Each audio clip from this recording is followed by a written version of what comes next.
ഉഷ ചില്ലിക്കുരി ക്രിസ്ത്യാനിയാകുമോ? തൻ്റെ ഭാര്യ ഉഷ ക്രിസ്ത്യൻ വിശ്വാസം സ്വീകരിക്കുമെന്ന് താൻ പ്രതീക്ഷിക്കുന്നതായി American vice president JD Vance വലിയ വിവാദപരമായ ഒരു പ്രസ്താവന നടത്തി.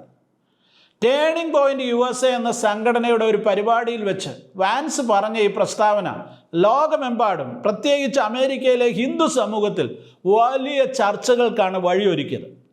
JD വാൻസ് അമേരിക്കൻ രാഷ്ട്രീയത്തിലെ ഒരു ഉദയ താരമാണ്. 2025 വൈസ് പ്രസിഡന്റ് ആയിരിക്കുന്ന അദ്ദേഹം ക്രിസ്ത്യൻ വിശ്വാസത്തോട് ആഴമായ ബന്ധമുള്ള വ്യക്തിയുമാണ്. അദ്ദേഹത്തിൻ്റെ കുട്ടിക്കാലം അപ്പലാച്ചിയൻ പ്രദേശങ്ങളിലായിരുന്നു.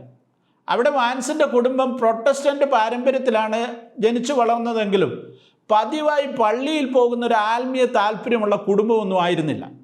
അതുകൊണ്ട് തന്നെ യൗവന ആരംഭത്തിൽ അദ്ദേഹം എത്തീസത്തിലേക്ക് എത്തിപ്പെട്ടു. പിന്നീട് ക്രിസ്ത്യൻ വിശ്വാസത്തിലേക്ക് അദ്ദേഹം തിരിച്ചെത്തുകയായിരുന്നു. വാൻസിൻ്റെ വിശ്വാസം രാഷ്ട്രീയത്തിലും പ്രതിഫലിക്കുന്നു എന്നുള്ളത് അദ്ദേഹത്തിൻ്റെ പ്രഖ്യാപനങ്ങളിൽ നമുക്ക് കാണുവാൻ സാധിക്കും. അദ്ദേഹം വളരെ കൺസർവേറ്റീവ് മൂല്യങ്ങളെ പിന്തുണയ്ക്കുന്ന ആളാണ്. പക്ഷേ ഇവാഞ്ചലിക്കൽ പ്രൊട്ടസ്റ്റന്റുകളിൽ നിന്ന് വ്യത്യസ്തമായി കത്തോലിക്ക സഭയിലാണ് അദ്ദേഹം അംഗമായിരിക്കുന്നത് എന്നുള്ളതും ശ്രദ്ധേയമാണ്. 2019 മാമോദീസ സ്വീകരിച്ച് അദ്ദേഹം കത്തോലിക്ക സഭയിലേക്ക് ചേരുകയായിരുന്നു.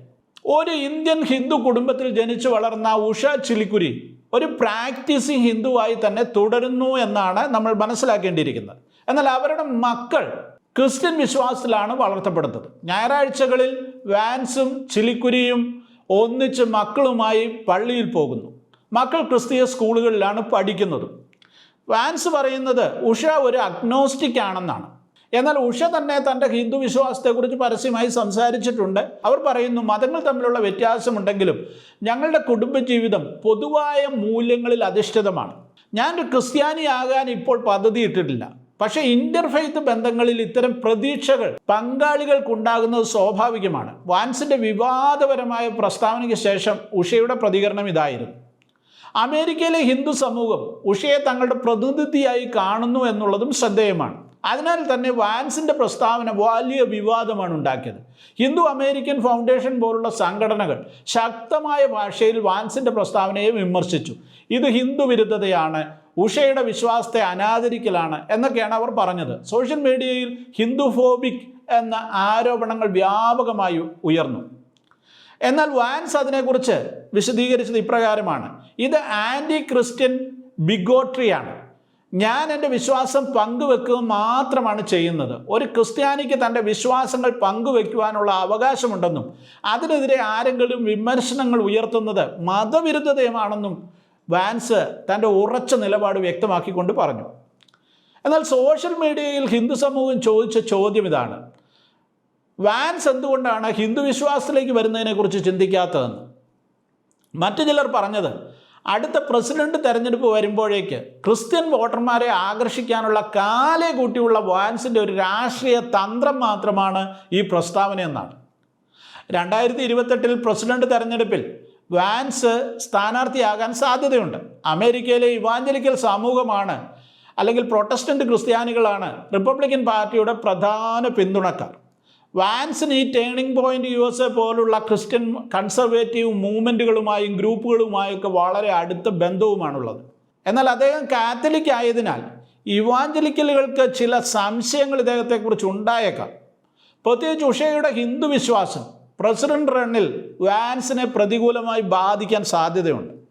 ചില വിദഗ്ധർ പറയുന്നത് ക്രിസ്ത്യൻ കൺസർവേറ്റീവുകൾ ഇന്റർഫെയ്ത്ത് വിവാഹം ഒരു പ്രശ്നമാക്കി ഉന്നയിച്ചേക്കാമെന്നാണ്.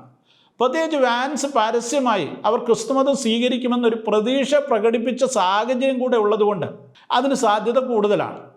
എന്നാൽ വാൻസ് തൻ്റെ ക്രിസ്തുവിലും ബൈബിൾ മൂല്യങ്ങളിലുമുള്ള വിശ്വാസം ഊന്നി പറഞ്ഞാൽ ഇവാഞ്ചലിക്കൽസിൻ്റെ പിന്തുണ സ്വാഭാവികമായി ലഭിക്കുമെന്നാണ് എല്ലാവരും പ്രതീക്ഷിക്കുന്നത്. 2024 ട്രംപിനോടൊപ്പം വൈസ് പ്രസിഡന്റായി മത്സരിച്ചപ്പോൾ വാൻസിന് ഇവാഞ്ചലിക്കൽ സമൂഹത്തിൻ്റെ പിന്തുണ ലഭിച്ചിരുന്നു എന്നുള്ളതും ശ്രദ്ധിക്കേണ്ടതുണ്ട്. പക്ഷേ 2022 ഉഷയുടെ മതവിശ്വാസം ഒരു ചർച്ചയായി മാറാനുള്ള എല്ലാ സാധ്യതയുമുണ്ട്. അമേരിക്കയിൽ ഇപ്പോൾ ഹിന്ദു വിരുദ്ധത അല്ലെങ്കിൽ ഹിന്ദുഫോബിയ വർദ്ധിച്ചു വരുന്നൊരു കാലഘട്ടമാണ്. നിരവധി ഉദാഹരണങ്ങൾ സമീപകാലത്തുണ്ടായി. ടെക്സാസിലെ ഹനുമാൻ വിഗ്രഹവുമായി ബന്ധപ്പെട്ട വിവാദം കൂടാതെ റോജേഴ്സ് യൂണിവേഴ്സിറ്റിയിലെ ഹിന്ദു ഇൻ അമേരിക്ക പാനൽ വലിയ വിവാദമുണ്ടാക്കി. ഹിന്ദുക്കളെക്കുറിച്ച് ചർച്ച ചെയ്ത ഈ പാനലിൽ നിന്ന് ഹിന്ദുക്കളെ മുഴുവനായി ഒഴിവാക്കി എന്നുള്ളതായിരുന്നു പ്രധാന വിമർശനം. ടെക്സസിലെ Deepavali protest, take action Texas എന്ന സംഘടന, ഇതൊരു ക്രിസ്ത്യൻ ഫാർ റൈറ്റ് പ്രസ്ഥാനമാണ്. അവർ ദീപാവലി ആഘോഷങ്ങളുടെ പുറകെ ഇതിനെതിരെ ഇർവിങ് എന്ന് പറയുന്ന പട്ടണത്തിൽ വലിയ പ്രകടനം നടത്തി. ഓഗസ്റ്റ് മാസത്തിൽ ശ്രീ സ്വാമിനാരായണൻ മന്ദിർ ക്ഷേത്രത്തിൻ്റെ സൈൻ ബോർഡ് വാൻഡലൈസ് ചെയ്യപ്പെട്ടു. ഇന്ത്യ വിരുദ്ധ ഗ്രാഫിറ്റി ഉപയോഗിച്ചായിരുന്നു ഈ സൈൻ ബോർഡ് മറച്ചത്. ഇതൊരു വർഷത്തിനുള്ളിൽ 4ാമത്തെ സംഭവമാണ്. അമേരിക്ക ഇന്ത്യ ബന്ധങ്ങൾ വഷളായ ഒരു രാഷ്ട്രീയ സാഹചര്യത്തിൽ അമേരിക്കയിലുടനീളം ഹിന്ദു വിരുദ്ധത വർദ്ധിച്ചിട്ടുണ്ട്. ഇന്ത്യയിൽ നടക്കുന്ന ക്രൈസ്തവ പീഡനങ്ങൾക്ക് അമേരിക്കയിൽ വ്യാപകമായ പ്രചാരം ഉണ്ടാകുന്നുമുണ്ട്. അതുകൊണ്ട് തന്നെ ഹൈന്ദവ വിരുദ്ധത അമേരിക്കക്കാർക്കിടയിൽ വർദ്ധിച്ചു വരുന്നു എന്നുള്ളതാണ് ഈ സംഭവങ്ങളെല്ലാം തെളിയിക്കുന്നത്. ഈ സാഹചര്യത്തിലാണ് അമേരിക്കയിൽ 2028 പ്രസിഡന്റ് തിരഞ്ഞെടുപ്പിൽ സ്ഥാനാർത്ഥിയാകുവാൻ സാധ്യതയുള്ള JD വാൻസ് തൻ്റെ ഭാര്യ ഹിന്ദുവിശ്വാസം വിട്ട് ക്രൈസ്തവ മതത്തിലേക്ക് ചേരാൻ സാധ്യതയുണ്ട് എന്നുള്ള ഒരു പ്രതീക്ഷ പ്രകടിപ്പിച്ചത്. അതുകൊണ്ട് തന്നെ ഇതൊരു വലിയ വിവാദ വിഷയമായിരിക്കുന്നു, ചർച്ചാ വിഷയമായിരിക്കുന്നു. എന്ത് സംഭവിക്കുമെന്ന് നമുക്ക് കാത്തിരുന്ന് കാണാം. പാസ്റ്റർ KM ജോസഫ് കേരളക്കരയെ ഇളക്കിമറിച്ച അനുഗ്രഹീതനായ ഒരു പ്രഭാഷകനായിരുന്നു. അരനൂറ്റാണ്ട് കാലം പെന്തക്കോസ്ത് ഉപദേശങ്ങൾക്ക് വേണ്ടി അതിശക്തമായി അദ്ദേഹം നിലകൊണ്ടു. അദ്ദേഹം എഴുതിയ ചില ലഘുപുസ്തകങ്ങളുടെ സമാഹാരമാണ് ഞാൻ ഈ കാണിക്കുന്നത്.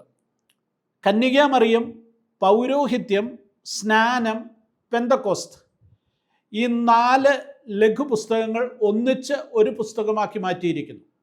ഉപദേശപരമായ വിഷയങ്ങൾ, പ്രത്യേകിച്ച് കത്തോലിക്ക സഭയുടെ ദുരുപദേശങ്ങൾക്കെതിരെ അതിശക്തമായ രചനകളാണിത്.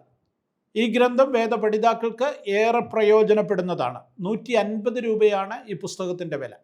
അതുപോലെ തന്നെ പാസ്റ്റർ KM ജോസഫിൻ്റെ മനോഹരമായ 151 പ്രസംഗങ്ങളുടെ സമാഹാരമാണിത്. പ്രസംഗക്കുറിപ്പുകളുടെ സമാഹാരം. ദൈവവചനം പ്രസംഗിക്കുന്നവർക്ക് ഇത് ഏറെ പ്രയോജനം ചെയ്യുന്ന പുസ്തകമാണ്.